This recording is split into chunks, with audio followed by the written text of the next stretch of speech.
Hey, you're listening to It's Been a Minute from NPR. I'm Brittany Luse, and I don't know about you, but I have been living for the drama. The drama I'm talking about, of course, is the ongoing revelation surrounding New York Congressman George Santos. Just to give you a little backstory here, Santos was elected back in November, and days after he won, the New York Times dropped a bomb of a story revealing that a lot of Santos's purported biography can't be backed up by evidence. From his family history to his alleged time as an investor at Goldman Sachs, there are no records. I repeat, there are no records. Make of that what you will. But today, we're not digging into the validity of his claims. We're asking why Representative Santos might embellish his resume in the first place. And it all goes back to the great American tradition of being, quote, self-made. My guest today, Tara Burton, is an expert on self-making. Her forthcoming book is literally titled Self-Made: Creating Our Identities from Da Vinci to the Kardashians. And she took a break from writing to apply her research to George Santos. I've actually been offline for the past couple of weeks finishing a novel with no internet. So I caught up fast. Normally I have my trickle of news, whereas I just went online and went, oh God, what have I missed? I got it all at once. That's some good A1 political gossip you were able to get. One big hit of all at once. It was like, an all-you-can-eat buffet. And for Tara, the concept of, quote, self-made is two sides of the same coin. Well, there's really two complementary definitions. There's the one we think about when we use the colloquial term, the self-made man or self-made woman or self-made person, right, which refers to someone often who is born not in privileged economic circumstances, not from a particularly elevated class background, but who, with hard work and grit and determination, makes themselves a financial and economic success. And to apply that to George Santos's alleged story, he claims he's the son of Brazilian immigrants, that he went on to graduate from a public college, that he became a, quote, seasoned Wall Street investor at Goldman Sachs, that he has a family-owned real estate portfolio of 13 properties, that he has an animal rescue charity that saved thousands of animals' lives. Sounds like a man who has certainly made himself. The second definition is often used as the person who creates themselves kind of as a work of art or as a kind of public figure. You could think about more recent figures like David Bowie or Lady Gaga, celebrities who are kind of figures who have really created an identity. When you gave the second definition, I'm like, the first person I thought of was Lady Gaga. Absolutely. The whole public persona, a work of art. And in the case of George Santos, his alleged biography has a ton of holes in it. His parents are immigrants, but much of the story he's told about them has been proven impossible. His purported college has no record of him. Neither does Goldman Sachs. And the IRS, you guessed it, has no record of his animal charity. In other words, his resume could be read as less a work of reality and more a work of art. I argue in my book, Self-Made, that these two seemingly quite distinct definitions are actually they're two sides of the same coin of this idea, increasingly prevalent in our contemporary society, that we can really make ourselves, we can make our own reality. And by looking inwards and cultivating our personality and our resources, our internal resources, we can not just change our circumstances, but really remake ourselves in the image of who we want to be. And in George Santos's case, the image he created helped him become the first openly gay Republican to unseat a Democratic incumbent and get elected to the most powerful legislative body in the world. Today, we're getting into what it means to be self-made, why Americans crave it, and how increasingly who we want to be is who we think we really are. After a quick break. Tara, welcome to It's Been a Minute. I'm so glad that you could join me today to talk about this. Well, thank you so much for having me. I'm delighted. Oh, our pleasure, our pleasure. So, George Santos has said that he is, quote, the full embodiment of the American dream, which, I have to say, in some ways I agree with. In your book, you write that one of the major tenets of the American dream is this self-making or self-mythologizing, and that this is uniquely American. How do you think self-making is intertwined with what we call the quote-unquote American dream? I think that the kind of genesis of American self-making had this sort of wonderful idealistic quality. You find it, for example, in Frederick Douglass's speeches about the self-made man. This vision that America is a place where, ideally, wherever and however you are born, the circumstances into which you come into this world do not need to define you. And through, in Douglass's case, he talks extensively about work and how work allows the individual to kind of transcend his, in this case, circumstances. And somehow over the past few centuries, that sort of changed and shifted slightly into you kind of deserve the life you dream of. And the work that you do is not the work of study or disciplined toil, but a kind of work of self-examination and self-cultivation, like the deciding who you want to be and figuring out who you quote unquote really are on the inside becomes the impetus to creating a persona that you share with the outside world, whether or not it's based in what we might think of as reality. So you studied a lot of self-makers, especially politicians. Like, I wonder, what politician do you think Santos most closely resembles, perhaps specifically in his penchant for self-making or self-mythologizing in that way?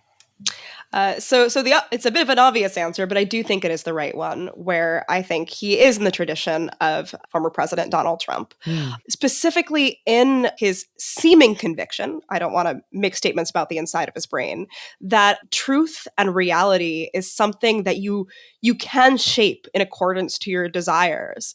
This idea that it's not exactly lying so much as using the power of your internal personality and the sheer force of your desire to change what truth is. And in The Art of the Deal, Trump or his ghostwriter have made similar statements about the fact that reality, truth, these are things that can be massaged, shaped, improved. You brought up Donald Trump. I do find it interesting that George Santos is a devout follower of Donald Trump, somebody else who's done a lot of self-mythologizing. And Trump's connection to self-mythology is interesting here because he is a devout follower of a pastor named Norman Vincent Peale. Trump's parents took him to see this pastor from a very early age, and Norman Vincent Peale famously wrote the massive bestseller, The Power of Positive Thinking. For those of us who haven't read it, Tara, can you sum up this book for us?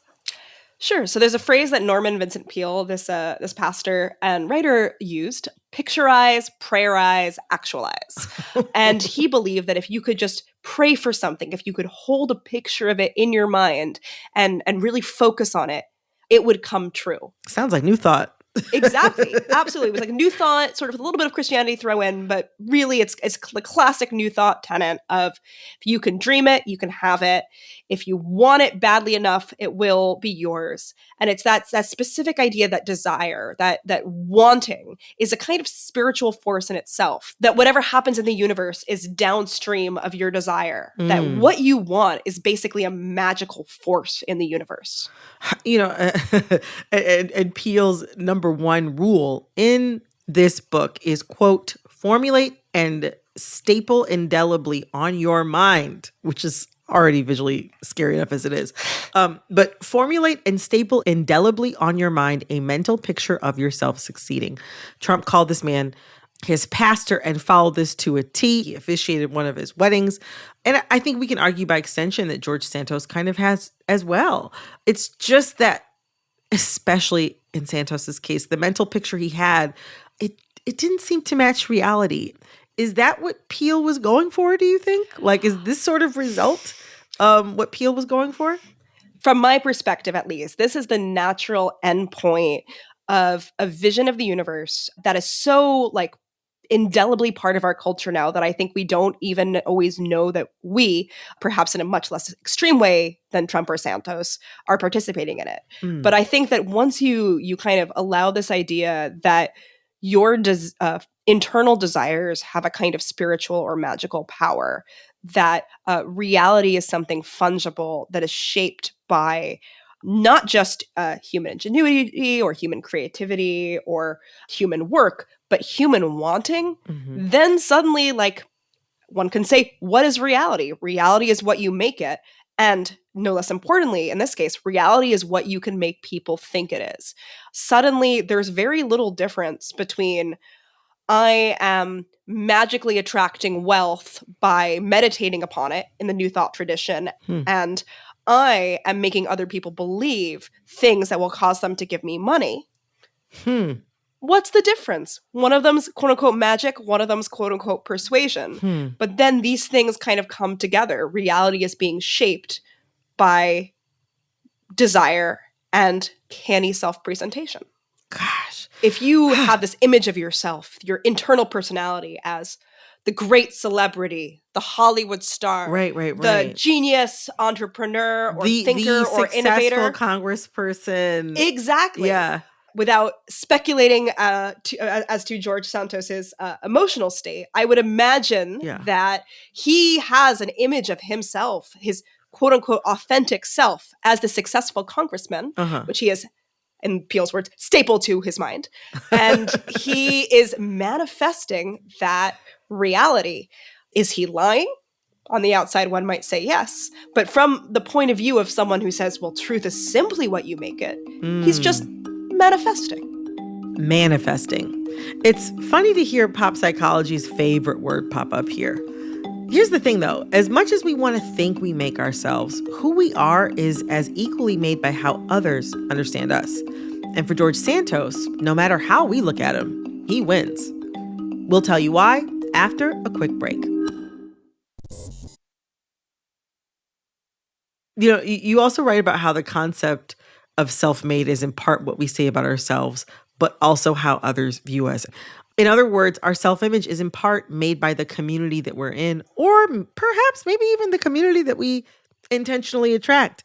If you had to break it into percentages, how much of ourselves are made up by what we say about ourselves and what others perceive us to be, or what we can get others to, I guess, believe us to be? So I think it's impossible to break it down into percentages because I think when we start thinking about who we quote unquote really are, everything, even about how we think about ourselves, does come to us from community, from culture. Mm-hmm. And so what I find so troubling about this contemporary fantasy of self-making is this idea that there's something that is truly and authentically us, that is only from within. And then there are these people out there who exist only to be convinced of our internal truth. But who we are, how we think of ourselves, how we understand ourselves, even what we want, is so often shaped for us, for better and for worse, by community. Right. There's this one narrative that, other people are just convincing you of things and getting you away from your authentic self. And I think this is often how this is framed, and certainly in the self-making tradition, often other people are framed as this dangerous force that can repress you or convince you that you want something that you don't. But I think the more human way to look at it is that we are political animals. We are social creatures. We exist in community. We shape each other. Let's apply that thinking, I guess, and think about how that shapes the story that George Santos told to win this election that he just won. What does his alleged resume, with so many question marks on it, say about what we expect our politicians to be? He told this, this is a really fantastical story, sort of following the self-made playbook, starting off as, the son of Brazilian immigrants who manages to go to college, become this Wall Street investor, and have this real estate portfolio, and then give back. This narrative is so by the book, paint by numbers for self-making. Yeah, what does that say about what we as constituents expect from our politicians? I think that the kind of core of the self-made narrative, which is so attractive to us as watchers, as well as to the people who want to be seen that way, is that there is something about this person, be it their work ethic, be it an ability to kind of apply themselves, be it some quality of genius or brilliance, that means that this person has a special ability to rise above the circumstances into which they were born.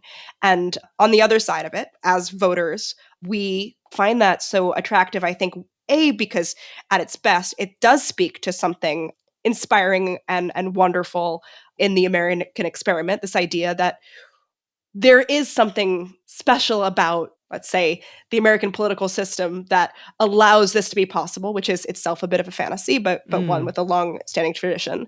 And I think that for politicians who are kind of evoking what is America all about, they are evoking this sort of mythos of the best of America, while also in some of their, let's say, fabrications, embodying some of the worst sides of that same narrative and dream. It's so interesting too that you that you put it that way, because the other thing that I think about too is like almost on the same token, like or on in the same vein as like this idea of like, oh, if this person, you know, made so much of themselves, if they survived so much, if they created this life for themselves from nothing, they must have some sort of genius.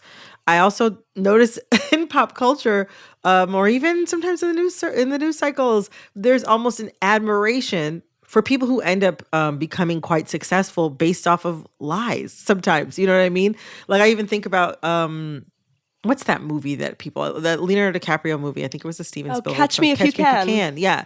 You know, like there's almost like an admiration or an awe that people have, even when they find out that your story is fake, or even if they find out that you've gotten away with some big long con or some big ruse, like Wolf of Wall Street or something like that. It's like even like people love it if it's true. People love it if your rags to riches story is true. But also, if it ends up that your story is not true, people kind of find something interesting about that, or almost admirable about the fact that you were able to get away with it. Absolutely. I always think of P.T. Barnum of Barnum and Bailey, right? The 19th century circus impresario and famous hoaxer, who actually wrote a book about what he called humbug, which was like fun little lies that are also entertaining. And his thesis was that the American public loves this. It's fun. It's entertainment. We love good stories. And he defended his practice of, you know, saying that he discovered mermaids when actually he just found some random gross fish. And, you know, his whole ethos was that people want to be fooled a little bit because people love the entertainment part of it.